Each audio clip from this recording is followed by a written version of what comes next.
Om Sthapakaya cha dharmasya sarvadharmasvarupine avatara varishtaya Ramakrishnaya te namaha.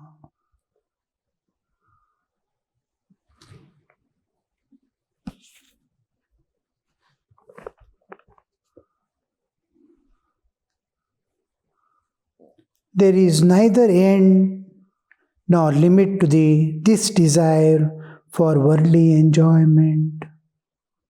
And the things are in the patient's very room. Can you expect the patient to get rid of the delirious fever in this fashion? He must be removed for a few days to another place where there is neither pickled tamarind nor jars, free from enjoyments and worldly talks. A solitude. Now and then, Sri Ramakrishna used to tell, now and then you have to enter into solitude for a few days. Whole life you are spending in the world. Few days, once in a way, if you can go and come into solitude, you'll be facing yourself. And then the torch that you are constantly putting on the world, you put on yourself. Then he'll be cured. After that, if he returns to his old room, he will have nothing to fear. Woman and gold cannot do any harm to the man who lives in the world after attaining God. The karmic bondage, we are in the relative existence, and till we enter the transcendental realm, from the relative, we are bound by the law of causation. Time and space. We are bound by time, space, and causation. The causation applies to humans as the karmic cycle. Action and reaction are equal and opposite. Whatever you do, you have to reap its results. Now, once you realize God, once you know the transcendental realm, once you know the path to go beyond the nature, and nature releases you from all bonds and sufferings forever and gives you freedom to live independent of the nature's laws, then you are free. You will continue to live independent of the laws of nature.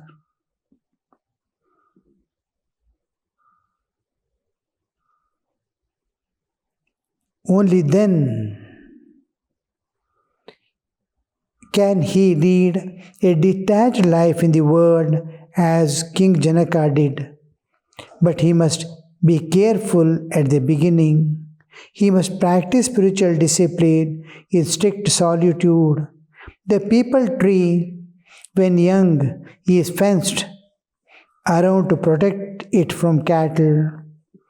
But there is no need for the fence when the trunk grows thick and strong.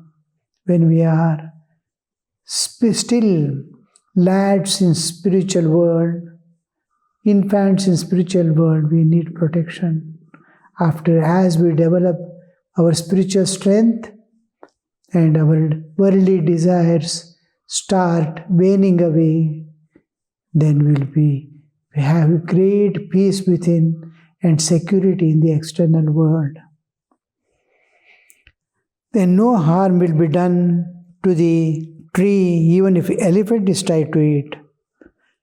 The woman and gold will not be able to harm you in the least if you go home and lead householder's life after increasing your spiritual strength and developing love for the lotus feet of God through the practice of spiritual discipline in solitude. An important part is now and then solitude.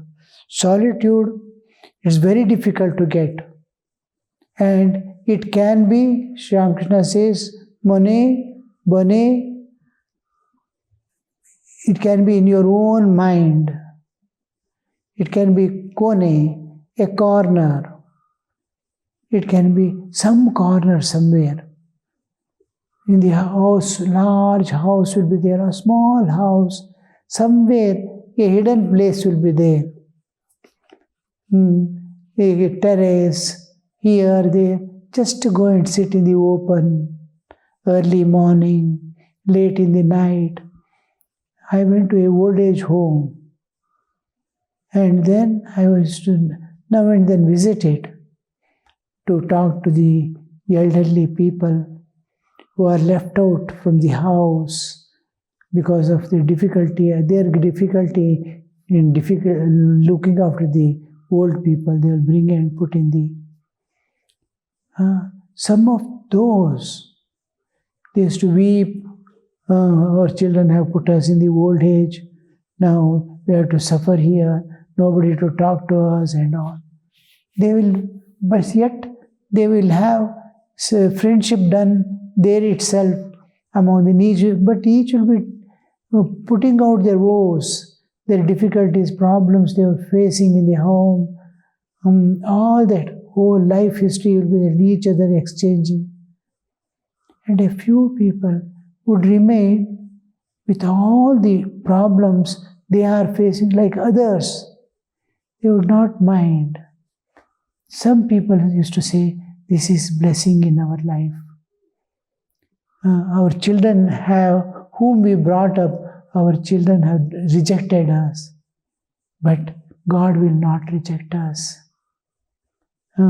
We have got a nice place where we are totally independent, and by grace of God still a little strength is there. I can move about from room to bathroom, from room to garden and come back.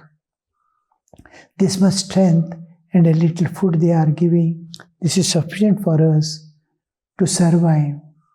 Now, I am leaving, or we are leaving the past to itself. And I used to see them a few early in the morning. They will go to the terrace. The sun is yet to rise. And they will cover themselves nicely and sit in that cold weather, sometimes warm weather. Every day they will go nicely, beautifully, they calmly, because no duties, no responsibilities, no children, no grandchildren, no problems, no earning. So free from all obligations of the world and society, they sit there thinking of God. I used to feel so happy. A man can curse himself in the old age, or take the old age as the most precious time in the life, which from childhood they could not experience that solitude, seclusion. That seclusion, in all times, they are independent of all things. Some people used to complain about food, something or the other. Whatever is given, it will be common food for all. You will eat whatever they can eat. If nothing is there, rice will be there and curds will be there. That will be sufficient for them. And they eat, and calmly they come out without being disturbed. How to utilize whatever is given? Be contented with what you are. Be contented with what is provided to you by the providence, and then strive to go beyond. They were wise enough not to worry about the small petty things of the world, and they used to go on contemplating on God. This is a opportunity to take it an opportunity. Many times, most of the times, most of the people take opportunity as problem and problem as opportunity.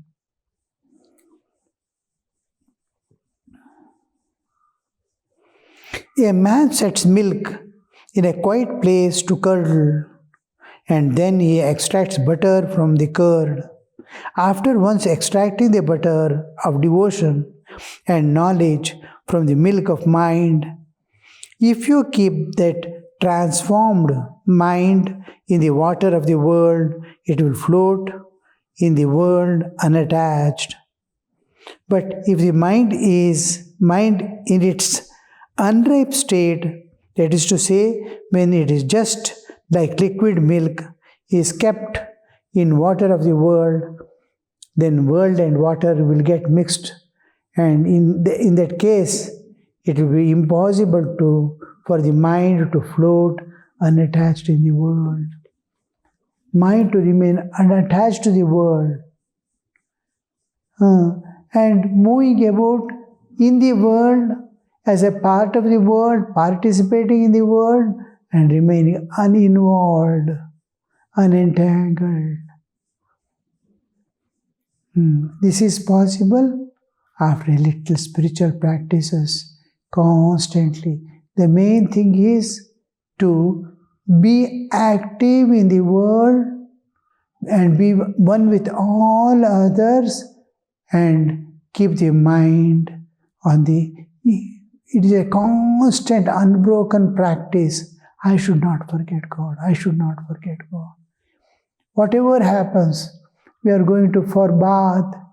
I am taking bath. There is no work, there is no duty. Am I remembering God now? Unwanted things will be constantly coming in mind. There is no, because no people are there around, no problems are there, there is no work. But go on thinking about this and that. Kill the time and go on sitting and watering the old tendencies, the vasanas, or view through the screening, your cell phone, mobile, screening, all the old lives after lives we have spent in this world, all those will get watered. New shoots start coming up in worldliness. Same cell phone, you have so many good and great things that water your positivity within. It waters your spirituality. It waters your freedom from all bondages. But the tendency of all people, because of the old tendencies developed, the tendencies want to see enjoyments and possessions in the world. So it's after how much of restraint, if it is imposed also, the mind runs there. So it is how much of love of God must be there, that the unwanted things become, or that is not favorable, good for us, not to view, even it is there in front of us. The high school child was telling, there will be TV working on from morning till night in my house. I have to pass through the same hall each time. I go out or come in or go to my room. Or it is a common place through which dining hall on one side, another side kitchen, another side our rooms. We have to pass through that hall, and all the time there will be television on. That girl was studying in 10th standard. She said, from 9th, beginning of 9th, I have never peeped that side. I pass through, I don't even turn and see what is going on in the TV. I was such a small age. What good samskaras with which the child might have been born. not to see because it's going to be a poison for her in her studies and future. So that kind of wisdom, that kind of detachment, there you see that the soul will be able to evolve to higher levels of consciousness and serve and love all, expand, and by grace of God, a few steps it walks ahead in the spiritual path, it will be able to teach others, drag others along the same path with her. That is the ideal. But the world is very strongly now materialistic tendencies are dragging. It is a great flood is going on, pravaha. All are falling into it and being carried away. So that milk, if it is mixed with water, you will never get back the milk which has gone. But if you curdle the milk, take out the butter and put it in the water, nothing happens. It will be constantly floating. Mind is like that. Live in the world, but in order to realize God, hold fast to His lotus feet with one hand and with the other do your duties. This is an important instruction because from ancient times we read, we don't see the life of sages, how they toiled to maintain small families and teach all other children around to go in that spiritual path. From childhood, they used to hear about Atman and God and nature, so many things. One's own evolution, whatever was necessary was being supplied. And then, with all that, they would run into solitude and call on God, go inward journey, take up the inward journey, struggle and realize the self. Oh, I am Atman. With all the duties and responsibilities, how they would manage to steal time from the busy hours and call on God and reach the goal. So this struggle, in and through, with one hand they are working in the world, with the other they are holding on to God. That's how they realize. If you leave one, their tendency is to leave the God and run into the world. On the other side, the understanding is I have to leave everything. If I want God, I should not work. I have to sit like sages in cave. But we don't understand. The sages in cave were family people. They were not sannyasis. They were sages, ascetics who would take all the responsibilities and do their duties and find so much of time, equal amount of time to remain in solitude. I was in forest. The forest people I saw, they would get up at 2:30 in the night and leave the cattle for grazing at that time. All cattle will go. Early morning with sunrise, all that they will come back. They will milk and leave again. And within that morning hours, between 2:30, they'll finish their bath, they'll finish their cooking. By 6 o'clock, they will have their food sufficient for their whole day. They will prepare. Everything is hand done. There is no machinery, there is no electricity, there is no engines. Everything has to be done. Husking, pounding, all this, making powder, wheat flour to create. With hand they have to do. With all that, each one will take up the one work and will be doing all at once. From 3 to 6, they are all cooking for the whole family. Joint families sometimes, sometimes shorter families, all will finish by 6 o'clock and enter into the forest. Here, therefore, collection of their needs of the day-to-day life. So they have to collect their food from the forest. Here, there, they have to run some vegetables, some fruits, all these things they will search and bring and cook and feed. How that life was, with all that, the devotion to God, as soon as they come back before the sunset, just the sunset, all the cows are returning back. These people also come back. And then cattle will go to the cattle shed, and these people pass through the cattle shed and enter the house. And then in the backyard they all will sit. They will have their food, wash their hands, and enter into bhajans. All will have something to keep the rhythm. And collectively they will sing for 1.5 hours or 2 hours with a small fire burning in the center. Whole thing they will forget, because the world and materialistic world is not there. No vehicles, they have to move about on foot, no proper clothing.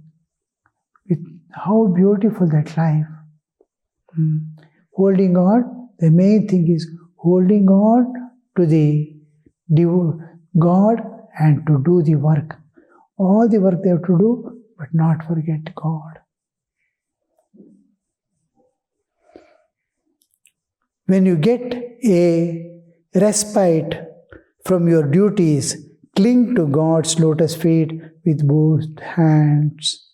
Once you are free from the worldly duties, live in solitude and meditate on Him and serve Him ceaselessly. Subjects joyously. Sir, these are very beautiful words indeed. Of course, one must practice spiritual discipline in solitude, but we forget all about it. We think we have become King Janaka outright. Master and devotees laugh. I feel very happy and peaceful even to hear that there is no need to give up the world and that God can be realized from the home as well. There are two specific paths, one passing through the world, one is avoiding the world and bypassing the world. Now, one is called Pravritti Marga, one is called Nivritti Marga. Pravritti Marga is to enter the world, be a participant in the world, and transcend the world and go beyond. Other is Nivritti Marga, renounce the world and go straight away along the bypass. Without entering into the world, go by bypass and reach the goal, Nivritti, Pravritti. So here we find the Nivritti Marga to be straight and smooth, but there must be someone to caretaker, otherwise it will be very difficult. Where will you find your food? Your earning is not there, your efforts are not there. How will you maintain your bodily existence? Begging a few houses, how long? Whole life, old age will come, sick days will come. Where will you go? So, somebody to take care of the health, somebody to take care during the old age, some time to be given to the bare minimum requirements of the body. Otherwise, body will not survive. And the tendency, old tendencies, till all the tendencies, vasanas die away, mind doesn't keep quiet. it again and again starts peeping here and there and suffering. The inside it will be suffering. Oh, all are enjoying as if, and I have been deprived of. Because the total dependence on the nature, because in case of Nivritti Marga, he renounces the world and he is independent. And whole dependence is somewhere. If he is a personal God holder, at least he has a small support, Saguna Sakara. If it is Nirguna Nirakara, the Advaitic renunciation, it begins with the denial of the body, which is most difficult. I am not body, how to say? Hunger is there, thirst is there, pains are there, mind is there, mind weeps now and then, because it is accustomed to a particular life, which is deprived, he has deprived himself of it. So many problems, right? In householder's life, Sri Ramakrishna says it is like a living in a fort with all protection, and then only thing is he is not released by the world and he doesn't release the world so easily. Attachments grow. Unknowingly, if my child is sick, I will have to attend. I cannot neglect, not only as a duty, but also as my attachment demands it. The attachment makes me again and again enter the world. And I cannot peacefully call on God unless I cultivate vairagya, dispassion towards the world, living in the world, cultivating dispassion. So that is pravritti marga and nivritti marga. Om Shanti Shanti Shanti Harihi Om Tat Sat Shri Ramakrishna Arpanamastu.